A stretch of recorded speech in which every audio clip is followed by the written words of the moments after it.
I am the program manager for the Energy Resilience or Energy Transitions Initiative Partnership Project, affectionately known as ETIPP, and through the rest of this presentation known as ETIPP. Without further ado, we're just going to go ahead and dive in. Some logistics before we get started. This webinar is being recorded. Attendees are all in mute. So please, if you have questions, go ahead and submit them using the chat feature, which is located in the bottom right-hand corner of the screen. And your questions are going to be answered following this presentation at the end, which I expect will be about 30 minutes long. Our agenda for today, I'm going to be providing a brief overview of ETIPP. I'll walk through our various partners and their associated expertise. We'll provide an overview of the technical assistance being provided by ETIPP and walk through some examples as well of what that technical assistance might look like. And then finally, we will review the project timeline and the logistics of the application and the process of the application. And then again, at the end, we'll have a question and answer session. So if you have questions, put them into that chat box and we'll be collecting them throughout the presentation and we'll answer them at the end of the PowerPoint. First, we're going to walk into the overview of ETIPP. So as many of you know, and I assume are part of or work with communities that are somewhat in geographic isolation, either remote, islanded, and island communities. You all face unique energy and infrastructure challenges, and that's ultimately what we're trying to resolve partially with ETIPP. We're hoping to bolster the resilience of these communities, communities that are often faced with limited resources. And some examples of the types of energy and infrastructure challenges that remote, islanded, and island communities face. First, remote communities. So we know that flooding and erosion are posing really imminent threats to critical infrastructure in over 30 Alaskan villages. A community in Northern California relies on only one transmission line to meet all of its energy needs. And in the case of an island community, we know that Maine islanders face electric bills sometimes 4 times the national average due to aging infrastructure and few scalable options.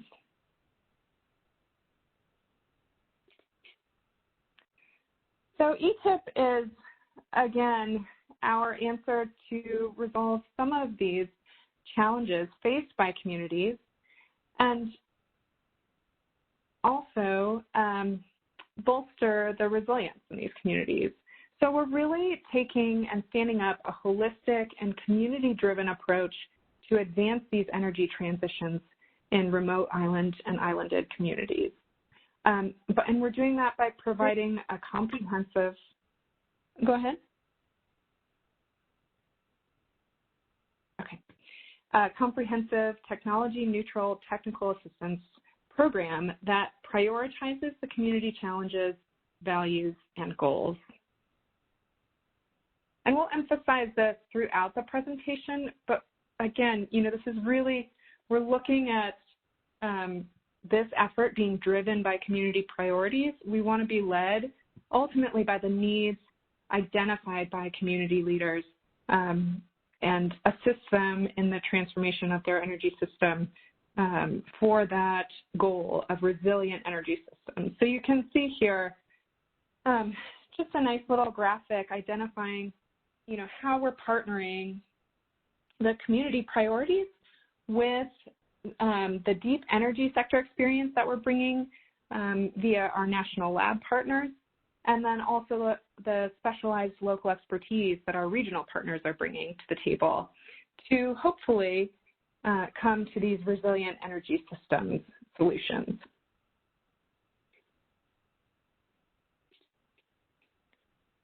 I'd like to spend the next few slides walking through the various partners and expertise that have signed on and that we're currently working with as part of ETIPP to really define the roles that all of our partners are bringing to the table. So first, I'll kind of hone in on from the bottom up. We have 4 Department of Energy offices that are sponsoring this effort and providing, not only funding, but are also bringing their support and expertise to the table to achieve this energy assessment and planning and operations for energy resilient communities. We have the national labs in the middle here in this blue, which are bringing that deep energy sector experience and expertise. So they're ultimately going to be providing that technology-neutral technical assistance, working alongside the regional partners and the communities to figure out how to attack the challenges identified by the communities and work alongside them to get towards that energy resilience goal. And then we have our regional partners, which are our local trusted community-based organizations. And there are stakeholder engagement and outreach organizations. They're meant to, or working to translate the technical content being presented by the labs and DOE, and are going to help share learnings and support and contribute to the use case development that we are intending to develop throughout the execution period of the ETIPP TA and following. And then, of course, we have our communities who are at the center of the effort. Again, communities are identifying those challenges, identifying their values and their goals for this technical assistance, and we're going to help you achieve those. To dive a bit deeper into the specific roles that each party and partner is going to bring to the table, this is a bit of an eye chart, so I apologize for that in advance. But the Department of Energy, this is really just to show, how all of the goals and objectives of the partnering offices serve ETIPP and really what their objectives are for supporting the effort. And I won't read through this line by line. It would be a lot of content to walk through, but I think you'll find that upon reading through this in detail, each office has specific tools and expertise and analysis that they are bringing to the table that they want to be utilized by the program. And then there's a real goal for this second line of the cross-office collaboration. So each office thinks that there's a lot to gain from partnering with other offices by, pooling their resources and putting the effort toward a technology-agnostic solution for communities, and lots of learnings that can be gleaned from this activity that they can then put into their strategic efforts moving forward.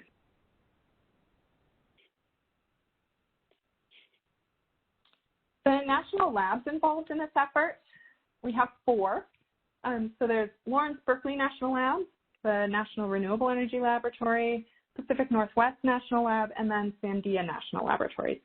And the lab role really, again, is to provide that technology-neutral technical assistance, work with the regional partners and the communities to identify and advance strategic tailored solutions, and ultimately address those energy challenges, build some capacity, and accelerate sharing of best practices and innovations.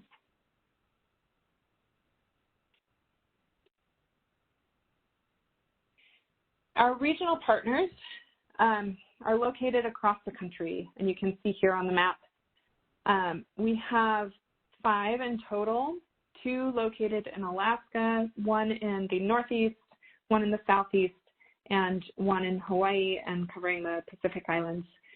Each of those, so the Alaska Center for Energy and Power in Fairbanks, Alaska, and Renewable Energy Alaska Project in Anchorage, Alaska, are both located in Alaska, clearly, and are going to work together to first identify those communities who may be in need of technical assistance, and then, work on the actual execution of the technical assistance alongside the national labs once those are identified and the work plans developed. We have Island Institute in Rockland, Maine, covering the Northeast, and we have Coastal Studies Institute in the Southeast, located in the Outer Banks in North Carolina, and then the Hawaii Natural Energy Institute in Honolulu, covering, again, Hawaii and the Pacific Islands. So the expectation for our regional partners is that, of course, they will lead the stakeholder engagement and outreach. The idea behind these regionally located partners is that they know the communities that they work with best. And so we're really going to be relying on them for that local expertise, and also to translate the content, the technical content that may come out of the lab, so that it's digestible and relevant to the communities that we're working with. And again, they're going to be helping to contribute to lessons learned and providing their input to develop those use cases for the specific communities that are based in their regions.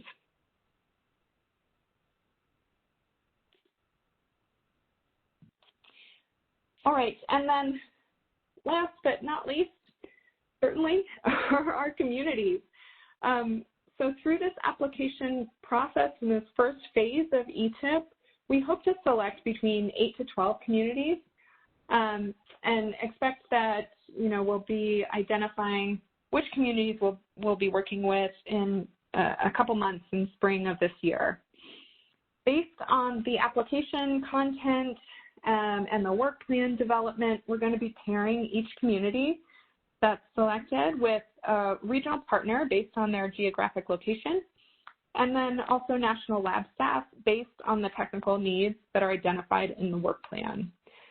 And the community role, as outlined here, are really first to identify those energy resilience challenges and the potential needs, but also to commit to the exploration of implementing the plans developed in that work plan stage through ETIPP.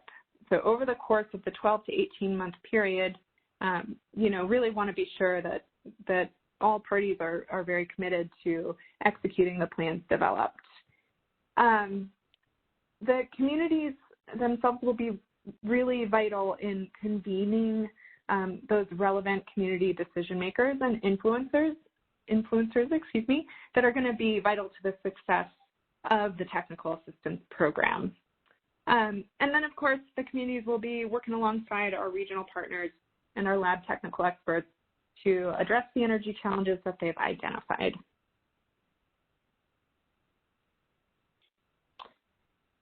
So at this time, we're going to walk through a little overview of the technical assistance that could be supplied via ETIPP, and then some examples of that technical assistance.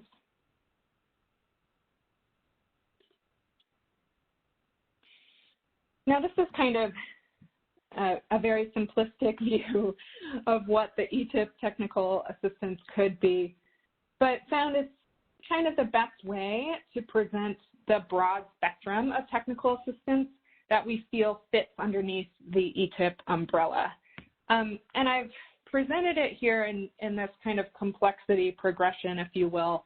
Again, it's kind of a crude explanation, but felt it was the easiest way to get this across, so bear with me as I walk through it. So we've kind of envisioned, on this complexity progression, on this spectrum, that there are a few buckets that we can place technical assistance within. And starting at kind of that initiating phase, going through the building and then to the transitioning, we envision that the initiating would be more of our capacity building type technical assistance. So for example, employing or developing and employing an energy efficient buildings training and education program. That would fit into that first bucket. And then, of course, identifying any associated needs or follow-on opportunities that come as a result of that would fit within the ETIPP framework, certainly. And of course, technical assistance can cross boundaries too. These are not discrete buckets.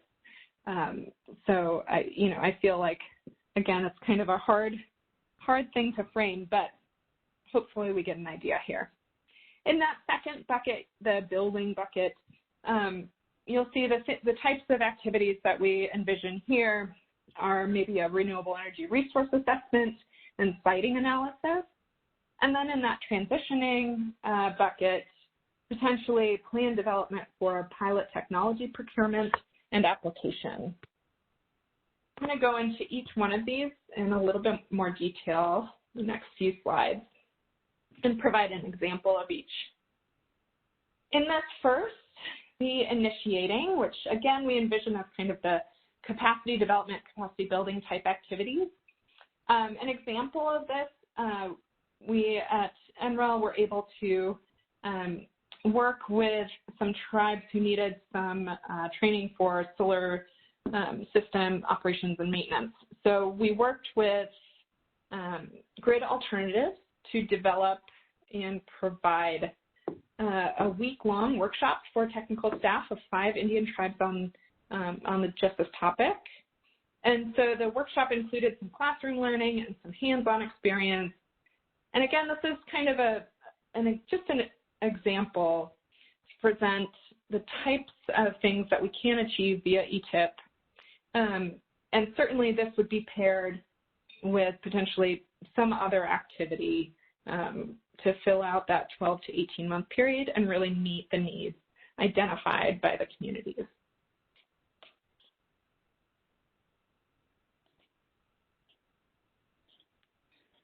The second example that I've got here for the kind of building bucket is an example of a resource characterization that we executed for a coastal North Carolina community. And this was an assessment of PV procurement for a diesel hybrid system for government buildings specifically. And there were 4 buildings that NREL evaluated utilizing the REOP tool, which is an NREL developed tool, to understand what the techno-economic potential of adding solar plus storage at these 4 facilities might be, and then to compare the probability of surviving outages with just the existing diesel generator and fixed fuel supply, and compare that with a generator augmented with a PV and battery system. And so you can see with that analysis, there were some gains made with the length of outage and survivability. And so it was a good result, and again, something that certainly could be used as a starting point to then look at potentially planning for and procuring this hybrid system.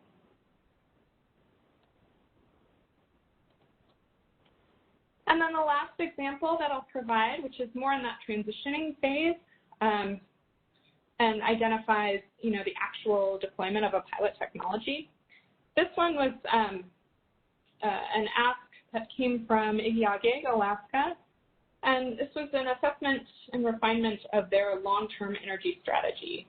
So the objectives were ultimately to deploy an operational river hydrokinetic turbine, and second, to integrate renewable energy sources into their energy plans so that they could achieve a greater than 70% renewable balance. And the technical assistance that NREL specifically executed was working with community leaders, academia, utilities, and industry partners. It was really an all-hands-on-deck effort, but we contributed to the analysis of the available resource for Igiagig and helped to build scenarios to understand which long-term energy mix would provide the energy self-sufficiency that they were ultimately looking for. Now, this did end up in the deployment of the river hydrokinetic turbine that was mentioned earlier. And so a really interesting application, and yeah, certainly an example, a good example of what that kind of transitioning bucket could look like. You know, we would not, through ETIPP, be able to actually deploy a pilot technology at this scale, but certainly could take on the planning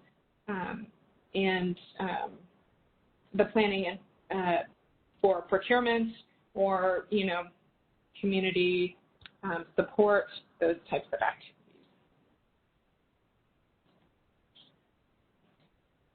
So I want to take a moment to just kind of present, you know, the future for ETIPP, or what we think ETIPP could grow into and how it might scale to other community types, whether they be place-based or practice-based, interest-based. ETIPP is ultimately the framework that can be applied to all of these different types of communities. And it starts with convening those local partners and national investors, really taking and unlocking the data and local expertise-driven insights to create that investment-ready, multi-stakeholder action blueprint to then transition to a wide breadth of energy systems.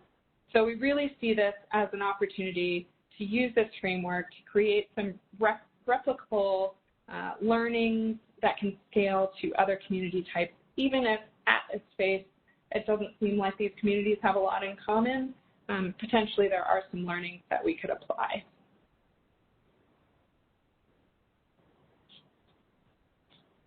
So here we're going to get into the project logistics, the timeline, and the application process. So you can see efforts really kicked off last fall in October. And that is when we put out the RFP and selected our regional partners for the community support. You can see the little "you are here" meter. So we opened the community application in December and are looking to close that in mid-February, February 15th to be exact. And once the application closes, we're going to be reviewing and selecting those 8 to 12 communities and connecting with them and the regional partners and associated lab technical experts that are going to be working alongside our communities to develop that energy resilience work plan and then execute it. So as I've said a couple of times, we envision the technical assistance period of performance to be about 12 to 18 months long. So, you know, we're estimating that it may begin in about June of this year and could potentially go through December of 2022. And this last item here, the knowledge sharing network, is just to really emphasize that throughout the period of performance of the ETIPP technical assistance, we're going to be meeting with, you know, as a group with communities throughout the nation to understand, you know, what you're learning, what you're working on, so we can share that knowledge among ourselves and then put that knowledge into use cases that can hopefully be applied by other communities or interested partners who are learning, who are wanting to learn more or thinking about this for their own community. We are targeting that in fall of 2022, there would be a second round for the community application. So that is not set in stone yet, but that's what we envision. I believe the link was shared with everyone in the beginning of the webinar, but it's also located here. So if you're interested in applying or just like to learn more, please visit this link and you can see a little screenshot of the information that's included on this page. This, of course, the selection criteria, eligibility, the timeline, background, and we just ask that if you are interested you can go ahead and submit your application by February 15th to be considered in this first round.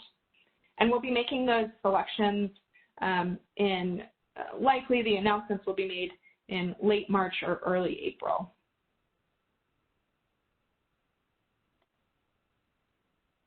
If you're wondering if you can apply, likely you can. We're not limiting or overly limiting potential applicants for ETIPP. Generally, those who can apply are community-based organizations, government organizations, utilities, utility commissions, anyone who has a deep connection to a community and has strong support from the community. So that's really the key. So if you're not, a community-based organization yourself, a community leader, you'll need to have a letter of support showing that you have the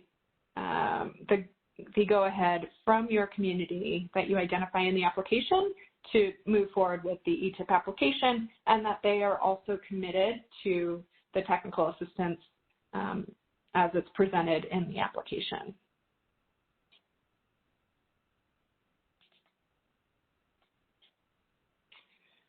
Now, if you have any questions, certainly you can reach out to the etipp@nrel.gov email that's listed at the top, or you can go ahead and reach out to a regional partner in your area.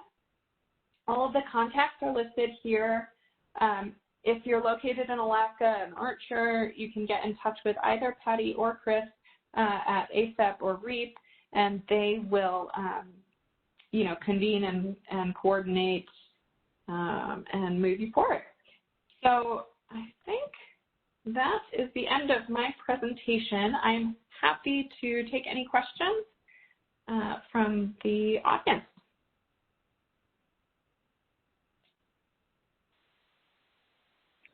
All right, thank you for a great presentation. We have a lot of questions coming in. First, for the purpose of the applications, how is community defined? Could it include a collective of several communities with a shared interest? Yes, so the definition of community, we haven't, again, placed any firm parameters on that, just that it's rural. So I believe the strict parameters are that there are less than 50,000 people in the community. Now, if it's a collaborative of several small communities, all with similar interests, I think that's absolutely fine. I think the only distinction would be that you would need the either letters of support or some indication of support from each of those partnering communities.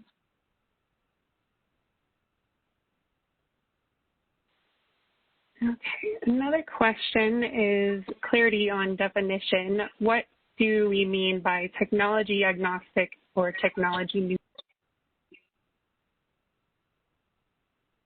Sure.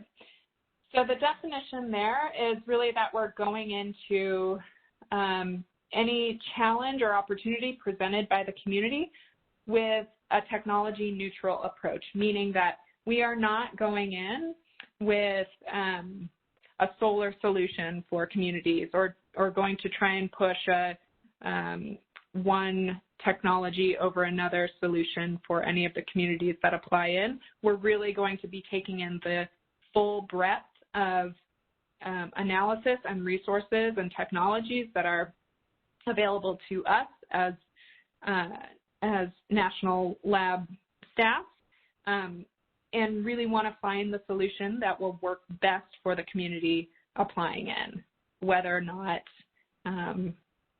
it's one renewable technology over another. I hope that helped. Wasn't extremely clear.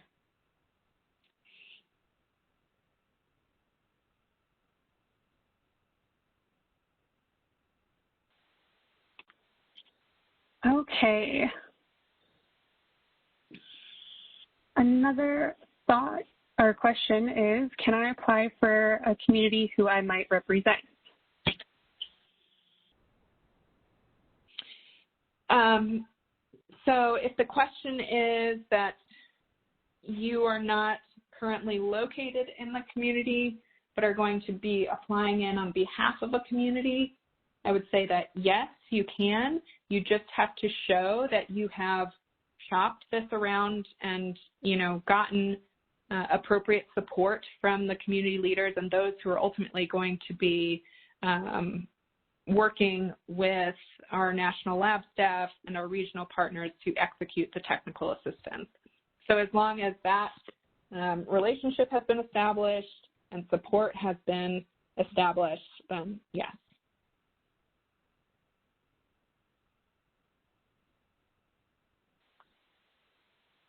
A question on formatting. Is there a preferred format for the application?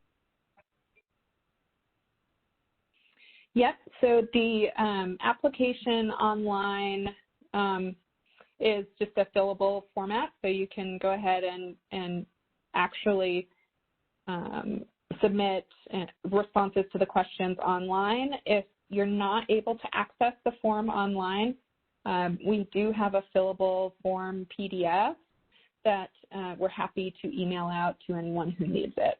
So you just have to email into the ETIPP@nrel.gov, this email right here, with that request for the fillable form, and we can send it over to you. Alternatively, you can reach out to any of your regional partners in the region that you're located, and they also have the fillable form PDF and can work with you and advise you on how to fill out the application.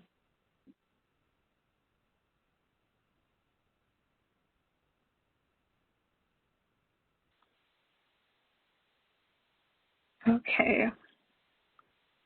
Does the assistance include state or national permitting or land acquisition? So in the work plan development, what we can do through the technical assistance is advise on, if there's a procurement needed, land acquisition, if there's permitting guidance needed, we can develop plans and advise on those needs, and certainly identify, if there is additional funding support needed following the technical assistance program, set you up so that we identify how to go about, or the pathways for going about procuring those monies. As far as explicit land acquisition as part of the ETIPP program, no, and then guiding through the permitting process, certainly that can be supplied via ETIPP.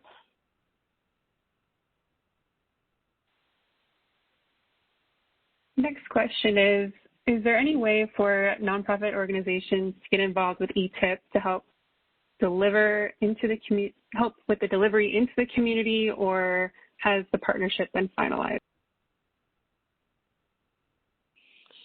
So the partnerships with our regional partners have been finalized.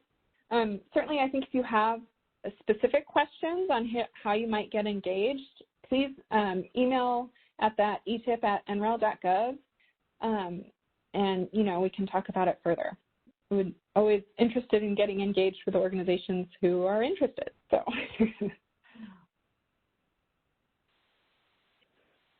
It looks like we have a few questions about the support letters. For instance, do you want a compilation of support letters from various community support organizations with the application on the day it's due? Should we show the letters of support from our local borough office, township government, or utility providers?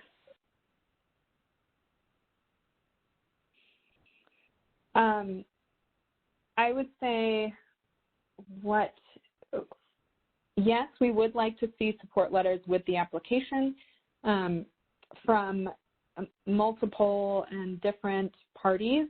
I think it can only help your application in supporting it and moving it forward. I mean, if you show that you have a diverse set of support from different stakeholders within your community, that shows to us that there's a real commitment and a real desire to engage with the program and to push it forward. So again, I think it can only help your application. And, if you have questions about how to submit or what that might look like, please reach out to any of the partners that you see listed here, or that, again, the ETIPP at NREL.gov.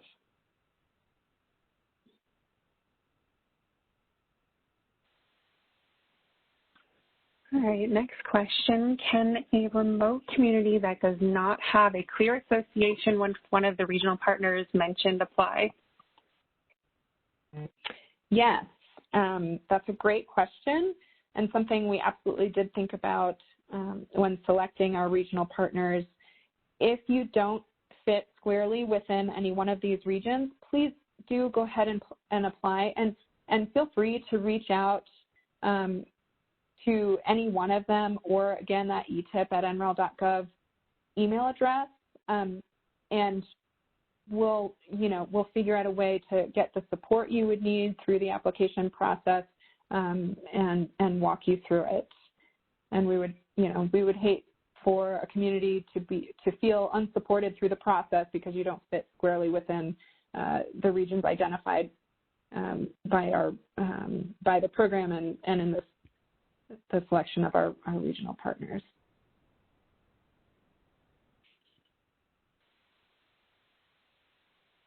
Another attendee asks, many of our island homes and buildings are very old. People cannot afford to rebuild or buy new technology. Is there expertise to guide upgrading affordability?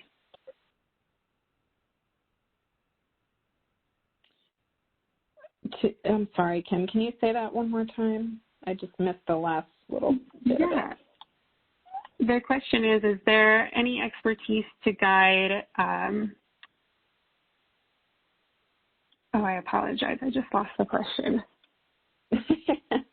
Sorry, it jumped on me. Is there any expertise to guide,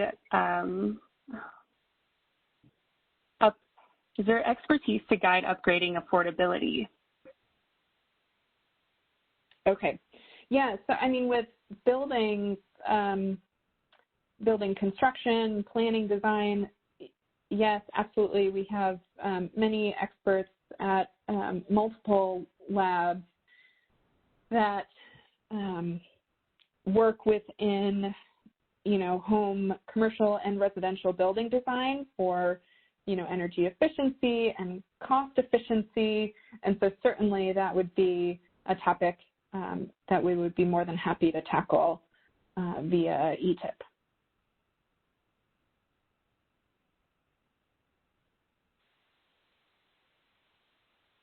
Is the City Council resolution in support of the application sufficient for showing local support? Yeah, I think so. Sorry, that was a short answer, but yeah, I believe so. There are some questions revolving around, would solar power vehicle charging stations be eligible for this project? Yes, I guess it depends on the context with which you would be presenting the issue. If it's the procurement and installation, like having the program procure and install, then potentially not, or potentially we would, rescope that to fit within the program. But if it's, guiding on the application analysis for, where they should be placed within the community to maximize use and efficiency, then absolutely. Certainly I think we would just need to see how it's presented within the application, and then could assess how best to go about that technical assistance and what we could bring to the table to support the effort.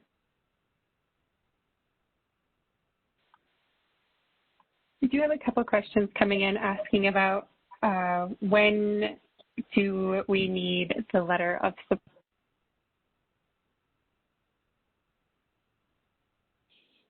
Okay, so I think you cut off a little at the end, but I think you asked when folks would need to submit the letter of support. It needs to be submitted along with the application. So you should be, in the process of applying through February 15th when it closes. You should be communicating with stakeholders in the community, decision makers within the community to ultimately procure those letters of support prior to the submission date.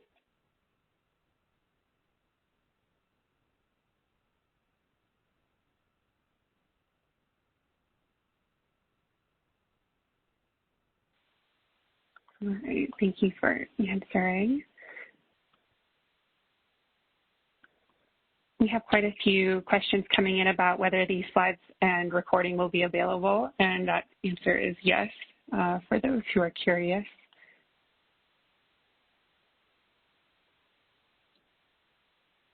Yep, thanks, Kim. And we're going to place this up on the NREL.gov website, correct? Correct.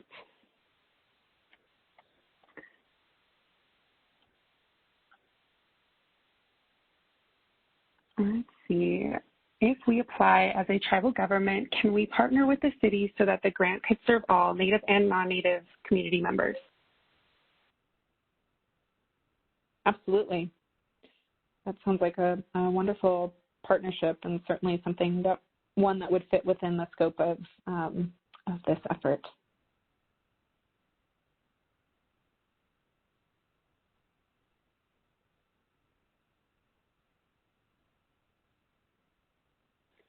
I guess I'll caveat that with, just adhering to the definition of rural. So we are trying to stick to that less than 50,000 people in a community.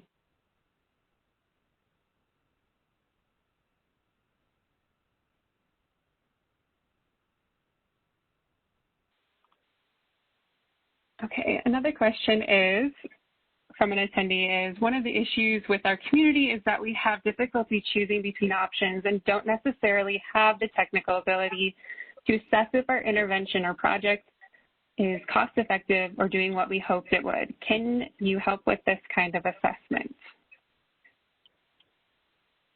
Yeah, I think that is a problem that many communities face, and that's part of what, we're trying to achieve is, working with the regional partners, working with our lab staff here, and advising communities on a good path forward, on an achievable path forward, one that will bolster your energy resilience and work for the needs of the community. So absolutely, that's something, if you were chosen as or selected for the program for this first phase, during that work plan development, we'd be working together, the community, the regional partner, the lab staff, to identify a good path forward and really define that work plan and what it will look like in that 12 to 18 month period. Maybe that technical assistance is just figuring out what the best path forward is by, doing resource characterization analysis and then devising a plan following that. Or maybe it's identifying, doing, a little bit of pre-analysis, identifying the one solution that you want to move forward with, and then starting in on that. So yes, it can look different, but the idea is that yes, we would be advising on best path forward with, of course, the community input and understanding your needs and the challenges that you face.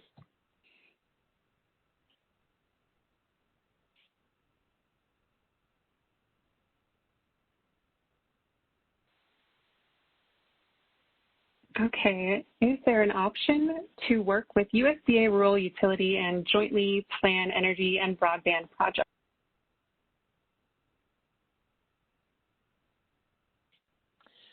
That's a great question. I think we'd, again, have to see what that application looks like and what the interest looks like. It may be that, during the technical assistance, we kind of set you up for the end game and engaging and figuring out ways to engage with USDA, but again, I can't answer absolutely until we would see more information with the application.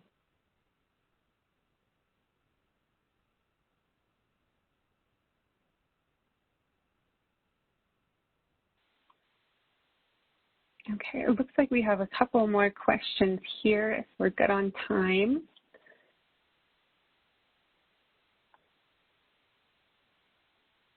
One attendee has a question whether we have a regional partner for the U.S. Caribbean.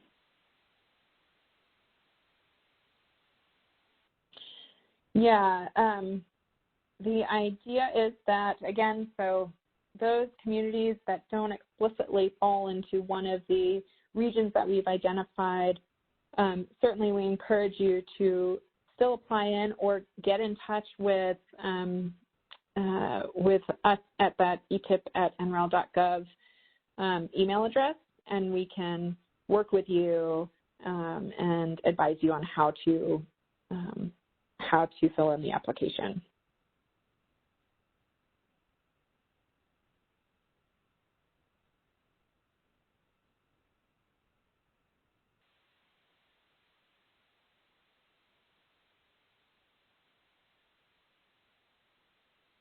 Okay, it looks like we're slowing down on questions.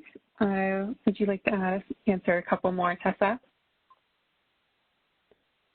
Sure, we've got 5 minutes left, so might as well get to it. What opportunities are available for academic institutions to be involved with the project, either through the national labs or regional partners?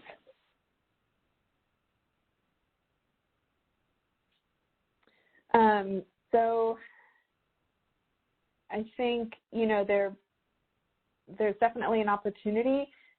It would all come down to that partnering relationship with a specific community. So getting engaged that way, or again, if you want to, if it's not quite clear that would work, or you aren't working with a community or haven't identified a community that you could work with, then I might reach out to that ETIPP@nrel.gov email address with your specific inquiry, and we can try and talk through it and see if there are any opportunities going forward.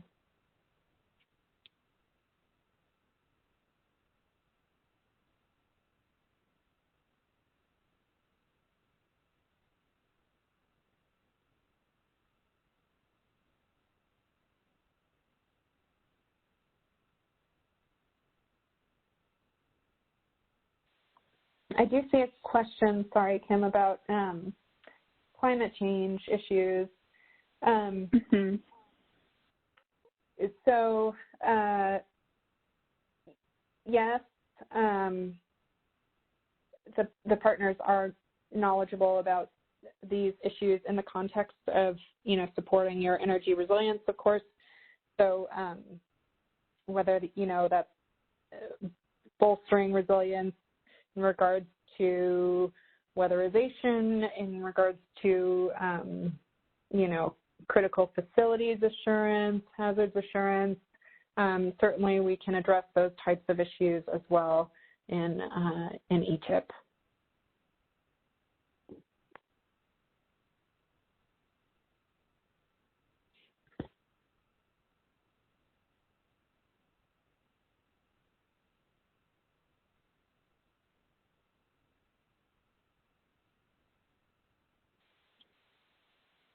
Another question came in asking, may an applicant submit relevant data after the application has been submitted but before the selection process begins?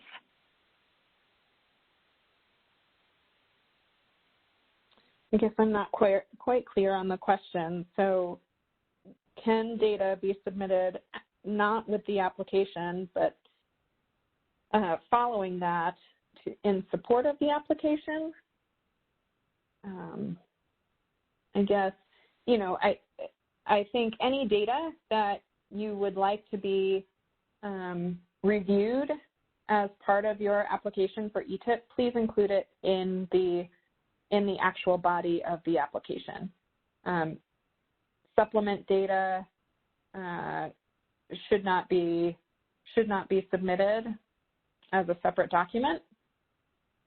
Certainly, if you are selected as a community, we will have an opportunity to request some additional data and hope that it would be supplied so that we can support you better.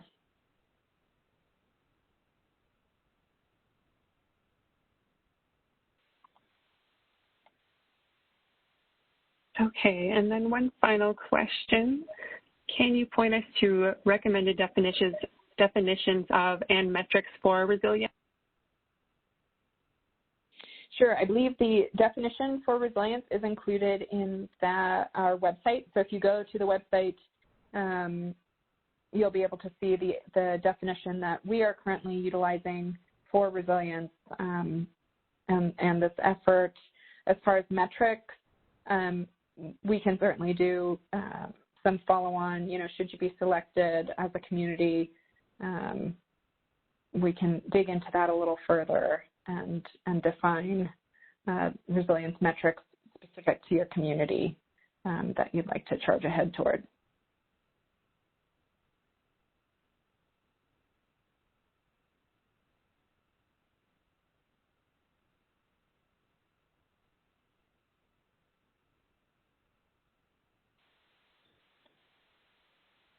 Okay, and that puts us at time. Great. Thank you, Kim. Just want to say thank you to everyone who joined. We appreciate your engagement and questions and hope you stay engaged, and we hope to see some of your applications in the next few weeks. Appreciate it. Thanks so much.